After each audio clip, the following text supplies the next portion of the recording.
अब बांग्लादेश की कमान तारिक रहमान के हाथ में होगी। 17 साल बाद बांग्लादेश लौटे तारिक रहमान को शायद ये भी नहीं पता होगा कि बांग्लादेश की जनता उन्हें अपना प्रधानमंत्री चुन लेगी। लेकिन इन सब के बीच हर कोई ये जानना चाहता है कि खालिदा जिया के बेटे तारिक रहमान कितने पैसे वाले हैं या कितने अमीर हैं। तो चलिए आपको बताते हैं तारिक रहमान के पास कितनी दौलत है। तारिक रहमान बांग्लादेश के पूर्व राष्ट्रपति रहे जियाउर रहमान और 3 बार प्रधानमंत्री रही खालिदा जिया के बड़े बेटे हैं। तारिक रहमान को बांग्लादेश की राजनीति का क्राउन प्रिंस कहते हैं। वैसे तो उनकी वापसी फरवरी 2026 में संसदीय चुनावों के दौरान होने वाली थी, लेकिन बदलती परिस्थिति के बीच वो 25 दिसंबर को ही ब्रिटेन से वापस आ गए। बांग्लादेश वापसी करने से पहले तारिक रहमान 17 साल का निर्वासन झेल चुके हैं। तारिक रहमान बांग्लादेश के एक बिजनेसमैन और पॉलिटिशियन हैं। वो पूर्व राष्ट्रपति जियाउर रहमान और पूर्व प्रधानमंत्री खालिदा जिया के सबसे बड़े बेटे हैं। रहमान ने 1990 के दशक की शुरुआत में राजनीति में एंट्री मारी और 1996 में जातीय संसद के लिए चुने गए।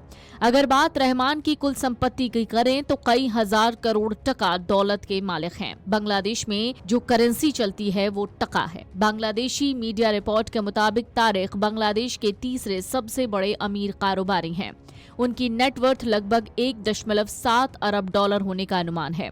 अगर इसे बांग्लादेशी टका करेंसी में कन्वर्ट करें तो करीब 21,000 करोड़ टका बन रहा है, जो कि काफी ज्यादा है। अगर इसके भारतीय रुपए में कन्वर्ट करें तो तारिक के पास 15,000 करोड़ रुपए से ज्यादा की दौलत है। तारिक रहमान के बिजनेस की बात करें तो अभी उनके बारे में कोई ऐसी जानकारी हाथ नहीं लगी है, लेकिन मीडिया रिपोर्ट के मुताबिक साल 2015 में तारिक ने white and blue consultants limited नाम की एक निजी फर्म रजिस्टर की थी, जो एक पब्लिक रिलेशन और कम्युनिकेशन फर्म है। मीडिया रिपोर्ट के मुताबिक तारिक ने दक्षिण अफ्रीका में 1.5 करोड़ टका की परियोजनाओं में भी भारी निवेश किया। उन्हें मलेशिया में जब्त की गई अपनी 23 करोड़ डॉलर की संपत्ति का विवरण भी देना पड़ा है। तारिक रहमान का इस चुनाव में वापस आना और बांग्लादेश को जीत जाना ये उनके लिए सबसे बड़ी बात है। तारिक रहमान क्राउन प्रिंस के साथ साथ बांग्लादेश के डार्क प्रिंस भी कहे जाते हैं। हालांकि उनका अतीत विवादों से भरा हुआ है। 2007 में सैन्य समर्थित सरकार के दौरान उन पर भ्रष्टाचार के आरोप लगे और उन्हें जेल जाना पड़ा था। बाद में इलाज के लिए वो लंदन चले गए, वहीं से अपनी पार्टी का संचालन करते रहे। वो बांग्लादेश के सबसे अमीर व्यक्तियों में गिने जाते हैं। मीडिया रिपोर्ट्स के मुताबिक तारिक रहमान बांग्लादेश के तीसरे सबसे अमीर व्यक्ति हैं। प्रमुख व्यवसाय तारिक के बिजनेस साम्राज्य के बारे में बहुत सीमित जानकारी है। 60 साल के तारिक रहमान बांग्लादेश में प्रधानमंत्री पद के प्रबल दावेदार भी थे और अब प्रधानमंत्री की गद्दी भी उन्हीं के पास होगी।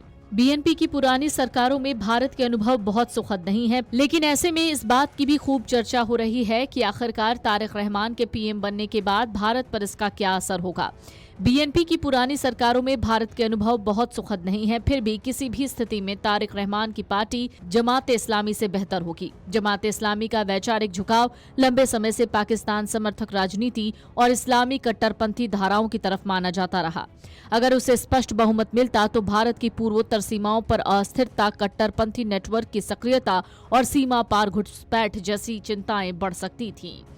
बांग्लादेश की मौजूदा आर्थिक स्थिति दबाव में है। विदेशी मुद्रा भंडार में गिरावट है, निर्यात क्षेत्र पर दबाव है और मुद्रास्फीति जैसी चुनौतियां भी सामने हैं। नई सरकार के लिए कुछ परियोजनाओं को जारी रखना, व्यापार प्रवाह को सामान्य बनाए रखना भी चुनौती होगी। Video desk amarujala.com। अगर आप ये वीडियो YouTube पर देख रहे हैं तो हमारे चैनल को सब्सक्राइब कर बेल आइकन दबाएं और Facebook पर देख रहे हैं तो हमारे पेज को लाइक करें।